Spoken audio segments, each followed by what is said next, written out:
Ladies and gentlemen, boys and gophers, it is time for part 2 of a series that we started probably like a year ago and I forgot to finish, so we're going to finish it now, where I tell you the 15 most iconic cars from every decade of the car world. We did the top 15 best cars from the 60s literally like a year ago. You can look up, just Mark wrote in top 10 or best 60s cars and it'll probably come up, but today we're doing it on the 70s cars. 15 of the most legendary 70s cars, in my opinion. This is my personal opinion, so keep that in mind. If you guys disagree with me, that's okay. We're all not going to have the same opinion, so I hope you understand that. But if you guys want to support the channel any more than you already are, head on over to www.smoothstance.com/shop. You can pick yourself up a hat, shirt, or shorts. It's my merchandise brand. I got all the clothes there if you guys want to check that out. Those are my merch drops. But anyway, guys, thank you so much. Let's get into the video.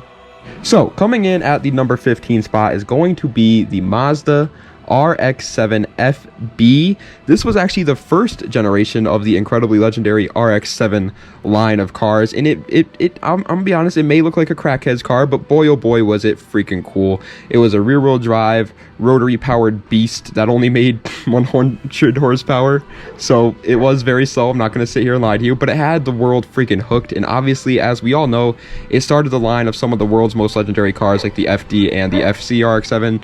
So if it wasn't for the FB RX-7, those cars would have never came. So in my opinion, even though it's not as popular and it's not as like influential, I guess you could say, I think it still had just much more of an impact than the other two, for sure. Number 14 is going to the gosh diddly darn Ford Bronco, buddy. This freaking thing. No, we are not talking about that new one, the one that's 2020. That one is just kind of a sad revival, if you ask me. But the old one was absolutely sick. It had everything you could ever want on an off-road SUV while still being able to be like a daily driver if you wanted to, which is amazing. It was obviously a 4x4 as well, which was cool to see, and it didn't make much power, coming in at only 105 horsepower. But this is the 70s, all right? So the gas crisis is here. Obviously, these American vehicles aren't going to be making too much power. They had to in order to save money, and it makes sense. This little thing also was just an off-roading monster. Like, how could you not want to have a Ford Bronco one day? Number 13 is going to be the BMW 635 CSI E24. Yes, I know it's a freaking ridiculously long name, but this was the first ever 6 Series BMW, and they knocked it out of the park in my personal opinion. Once again, the 6 Series line of cars is something that everybody kind of wants, but nobody can afford nowadays. Nowadays, the E24s are kind of affordable for this model, in my personal opinion. They come in at like right around like the $10,000 to $20,000 range, and that makes sense. They also were pretty quick too. They had a signature BMW inline 6 under the hood that managed to push out a very nice 280 horsepower to the rear wheels. That's pretty impressive, as we can all tell, for the freaking 70s, okay? Plus, I mean, just look at how good the car looks. It was, in my personal opinion, one of the best looking BMWs to ever exist, and BMW makes some of the best looking cars in the world, so that is hard to do. The E24 is gorgeous. Number 12 is going to the danged Chevrolet Corvette C3. This is one of the more unpopular models of Corvette for sure, but I honestly don't understand why at all. I think they look amazing, and I would love to own a freaking C3 Corvette one day. They are just such gorgeous looking cars. The whole Corvette line in general is always going to have like a absolute hold on the car world whenever a new generation comes out, and this one was no different. People love Corvettes, and for good reason. They are good sports cars. On top of that, they're usually pretty cheap for what they are. You can like gap a lot of supercars out there for like under 100K. That's pretty good. This one also had a decent amount of power at launch, but actually died down slowly during the gas crisis, which is kind of weird and does kind of suck. But if you want a C3 Corvette, one of the early models are the ones to go with. Number 11 is going to the wonderful first generation Toyota Celica. This little thing, man, was such a legend before they killed it off, sadly. Oh, it's so sad. I'm gonna have to do a freaking deep dive vid on the Celica for sure, because I love the Celicas. They're such good cars. But anyways, the one from the 70s was the first generation, and it was pretty damn slow. I'm not gonna lie to you on that front.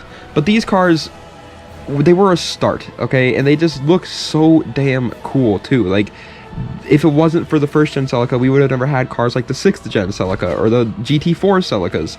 On top of that, they were actually rear wheel drive, because Toyota used to make cars that were fun to drive before they turned everything to front wheel drive, and I gotta give them credit for that.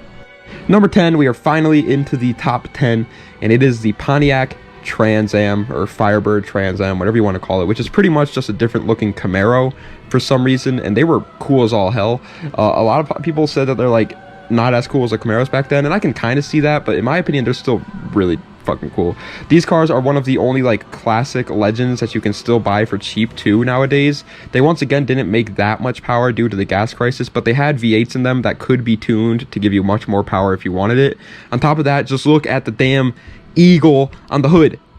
How could you not like that thing? Now, I will say that the one with the eagle on the hood is not from the 70s, but still, it is freaking cool, okay? It's such a cool, iconic car of American history, and it deserves a number 10 spot. Number 9 is the first supercar on this list with the Aston Martin Vantage. This thing, man, is so damn timeless that it physically hurts. I would love to own one day, but I know I won't. I would love to own every one of these cars one day. I'm just going to put that out there because I keep saying that. They're all such cool cars. So anyways, the Aston Martin Vantage came with a freaking V8 that made a very nice 325 horsepower to the rear wheels, which is freaking fast for the 70s, guys. All right? That's a quick car. But they didn't just care about speed, but also luxury. So riding in this thing wasn't just going to push you back in your seat, but it would help you fall asleep in that seat as well. It's an absolutely legendary car, and James Bond drove one. So if a freaking super spy drives one, then you know it's a good car. Number 8 is going to go to the BMW M1. This was the first ever M car produced by BMW, and it was literally a road legal race car, which sadly no car companies do anything like that anymore. It makes me so mad, but this thing, oh my good gravy, it was sick. I personally don't like the looks of these very much when they're bone stock, but most people do. And either way, I can understand the racing history behind this car too, and say that it absolutely deserves to be a legend. And the M1 Pro cars, the ones with the wide body kits and the wing on the back, those are gorgeous cars. I don't care who you are, they are absolutely gorgeous looking cars. They made 275 horsepower. Like, that's pretty damn fast, but also it should tell you how cool the E24 is too, because the E24 made even more horsepower than that. So just want to put that out there. Number 7 now, and it is the Porsche 911 Turbo 930. This would be the first Porsche 911 to ever have a turbocharger on it, and as we all know, they almost all do nowadays, so it truly started something absolutely great. Like, every Porsche that's rolled off the line now has a turbo, and it's all thanks to this one. They also were very dangerous to drive though, and weren't very comfortable, but who cares, man? You're whipping around in a Porsche with a turbo on it in the damn 70s. You are the coolest guy out there. There is nobody out there that's even close to as cool as you. I wanted to put this car a little bit higher, but I just could not do that, because it's not like it was the first Porsche 911 ever. It was just the first Porsche 911 to do it with a turbocharger. So it is very legendary, yes, but it's not like it's the legend that started the Porsche 911. Next up is going to be the legendary Lancia Stratos. I know, okay, I know that I could have pronounced Lancia or Lancia or whatever you call it wrong. I don't care. I don't know how to pronounce it, okay?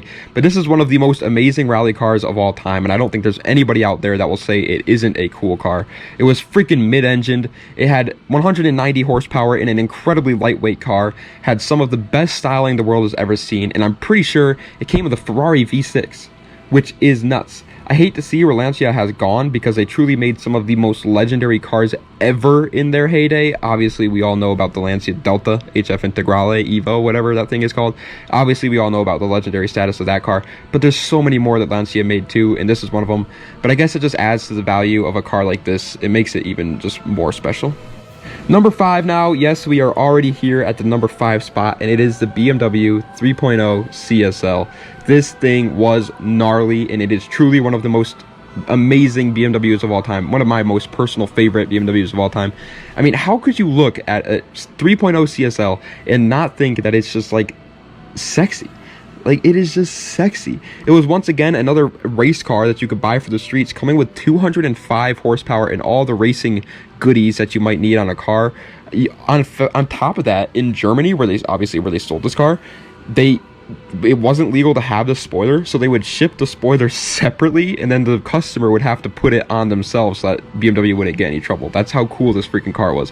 I would literally stand outside in a thunderstorm for 5 days straight if it meant I got one of these cars. They are just like dream BMW right there. Number 4, however, is from the land of the free, baby. Yeah, it's the damn Plymouth Hemi Cuda. It's arguably one of the most legendary muscle cars of all time, not just the 70s, but in general. I mean, everybody out there knows when they see a purple jacked up car with a black rear quarter panel that is going to be a Hemi Cuda.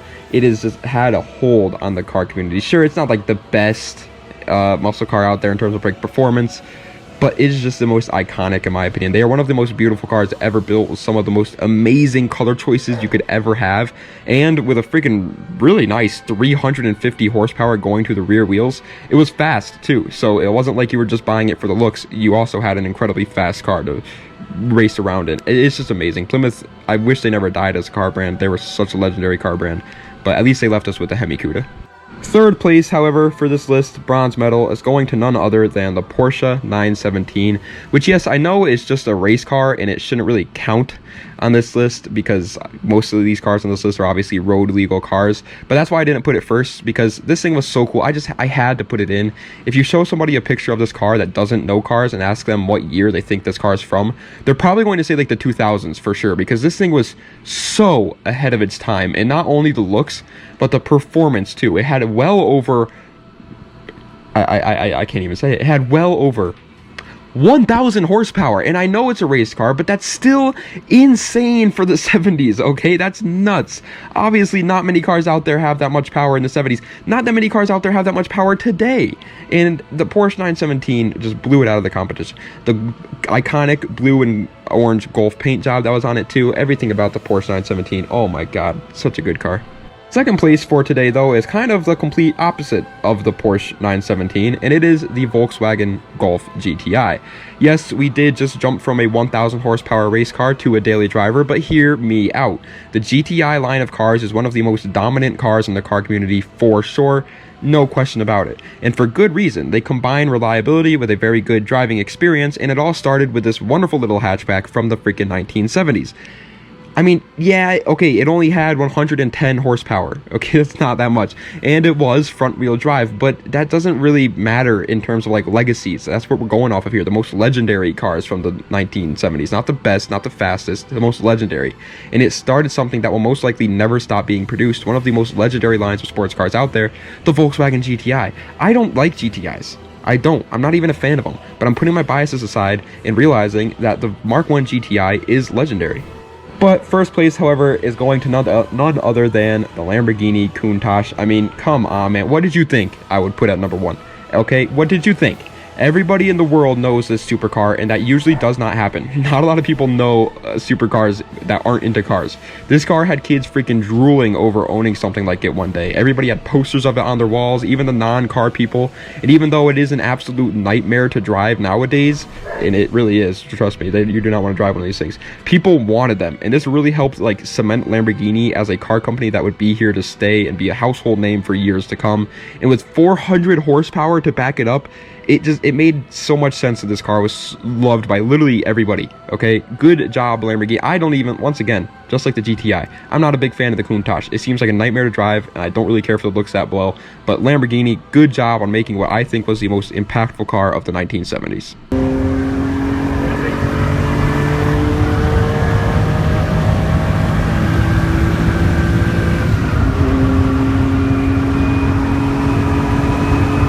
But ladies and gentlemen, that is it for today. I hope you enjoyed. If you did, please be sure to like, comment, and subscribe. Tomorrow is a deep dive video on K cars. I don't even know if you guys know what those are, but you're about to find out. So tomorrow we'll do a deep dive video on those. And then weekend's going to be off. And then Monday's another deep dive video on... Can't remember what it's going to be on, but it's going to be on something pretty cool, I think. But anyway, guys, thank you so much for watching. Yeah. Oh, next week we're going to be doing the top 15 of the 1980s. We're just going to keep going up until we reach the 2010s. Obviously we can't do the 2020s yet because it's not over, but we'll do it all the way up until the 2010s. Hope you guys enjoyed. Let me know any cars that I missed. Understand that I try to stay as unbiased as possible and talk about literally just the legacies of these cars, but there's going to be some bias in here. I mean, I'm a man, okay? Dudes have their own opinions, so I have my own opinions. So but yeah, thank you guys so much for watching. I appreciate it. Das Vidania. Have a nice night.